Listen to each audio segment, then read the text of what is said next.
The first meal in San Quentin, California feels like this. The tray hits the metal table harder than expected. Not loud, but loud enough. Every head in the room turns. Not fully, just enough to notice. And in that moment, before the first bite, it becomes clear. This isn't just a meal, it's a test. San Quentin State Prison sits on the edge of the San Francisco Bay, where the water looks calm, but everything inside is controlled tension. It's one of California's oldest prisons.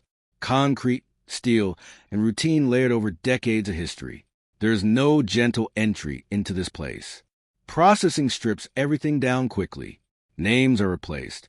Personal space disappears. Instructions come short, direct, and without explanation. Movement is constant, controlled, watched. Then, without build-up, a direction is given. Chow hall. It sounds ordinary. Routine. Almost forgettable. But inside San Quentin, nothing is ordinary. Because the first meal is not about food. It's about understanding the system before the system explains itself. It's about where someone stands before they even realize they're being evaluated. And most don't. Not yet. The walk there happens in lines. 2 columns. No talking. Boots scrape across the ground in uneven rhythm. Some steps are confident. Others hesitate for half a second too long. That hesitation stands out. New arrivals carry it without realizing. Shoulders slightly tense. Eyes moving too often. Trying to take everything in at once. The doors open slowly, heavy with intention. Inside, the noise settles over everything. Metal trays clatter. Chairs drag. Voices overlap in low, constant layers. Not chaotic, but not calm either. Rows of tables stretch across the room, filled in patterns that aren't marked but clearly understood. Every table belongs to someone, not by rule, by agreement. Groups sit together, separated by more than just space. Race, geography, alliances formed long before this moment. No one explains it. There are no signs. But the structure is visible, and it's expected to be understood immediately. The line moves forward. A tray is handed over. Cold, lightweight, divided into sections that hold food without meaning. Rice, something overcooked, something barely seasoned, a piece of bread. It doesn't matter what's on the tray. Attention isn't there. It's everywhere else. Where to sit, where not to sit, that's the real decision. And it comes fast, too fast. Some scan the room, trying to read signals that aren't obvious. Others move without hesitation, straight to a table. That kind of certainty sends a message, even if it's wrong. A new arrival steps toward an empty space. It looks open. No one sitting there. No resistance. The tray lowers slightly. Not there. The voice is calm. Flat, but final. No yelling. No threat. Just enough weight behind the words to stop everything instantly. The tray freezes midair. For a second too long. The room doesn't go silent, but attention shifts. Small glances. Quick. Subtle. Everyone sees. No one reacts. The new arrival steps back. No argument. No confusion spoken out loud. Just movement. Another table.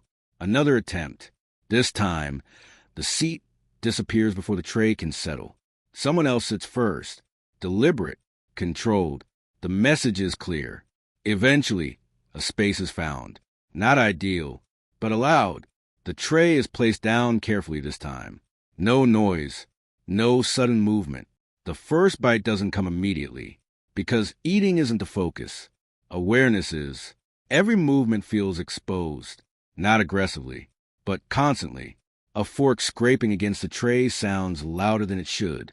Eye contact lasts half a second too long. That half second feels noticed. Everything communicates something, even when it isn't meant to. A conversation builds at a nearby table. Low voices, focused, words blend together, but the tone is clear. One voice leads, others follow. Not respect, structure. This is where hierarchy shows itself, not through force, through presence, through consistency, through who speaks and who doesn't. The chow hall makes that visible, more than anywhere else. Meals repeat daily, but the dynamics shift constantly. One mistake here doesn't always explode into something immediate. Sometimes it's quieter than that. It gets remembered, stored, a look, a hesitation, a choice, all of it cataloged. Because inside this environment, nothing is wasted. A failed test doesn't always show results right away. Sometimes it comes later, when attention drops, when patterns form. That's what makes the first meal different. It isn't judged in the moment. It's recorded, evaluated over time. A bite is finally taken.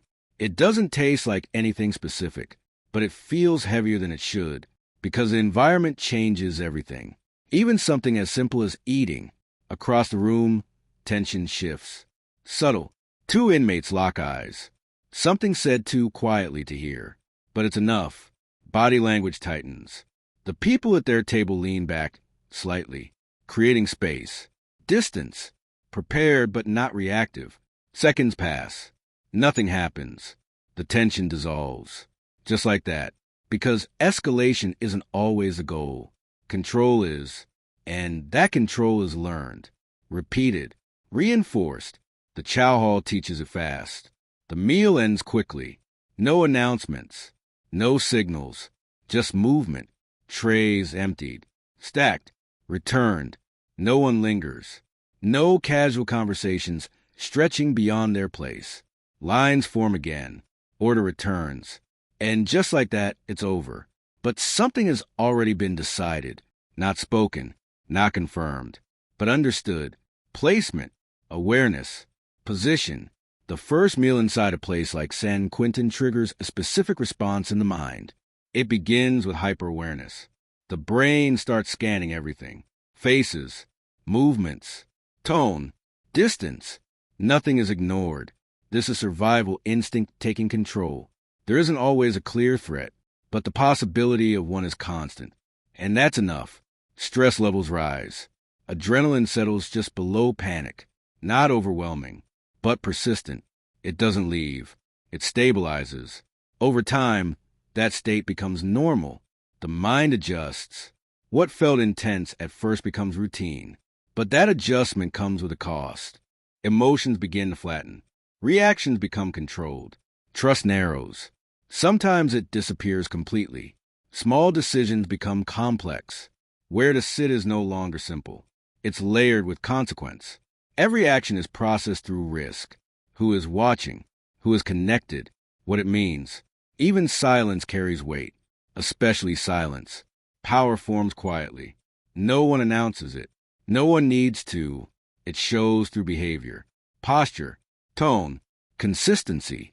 And during something as routine as a meal, it becomes visible, repeated again and again. Control is another factor. Outside, eating is automatic, private, unnoticed. Inside, it's structured, observed, regulated. Hunger becomes secondary. Awareness comes first. The brain shifts priorities. Survival is no longer just physical. It becomes social. And social mistakes matter. Isolation exists even in a crowded room because proximity doesn't equal connection. Sitting at a table doesn't mean belonging. It means temporary acceptance. Nothing more. That uncertainty builds pressure to adapt faster, to read better, to avoid mistakes.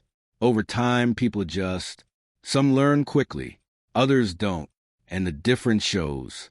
Early, the first meal is where that process begins. Quietly, but permanently. Long after the tray is gone, and the noise fades into distant echoes, the first meal stays. Not because of what was eaten, but because of what it revealed. That nothing inside those walls is simple. Not sitting, not speaking, not even eating. Every action carries weight. Every moment is observed. And every mistake is remembered. Inside a place like San Quentin, survival doesn't begin with strength. It begins with awareness. And sometimes it begins with a single seat at the wrong table.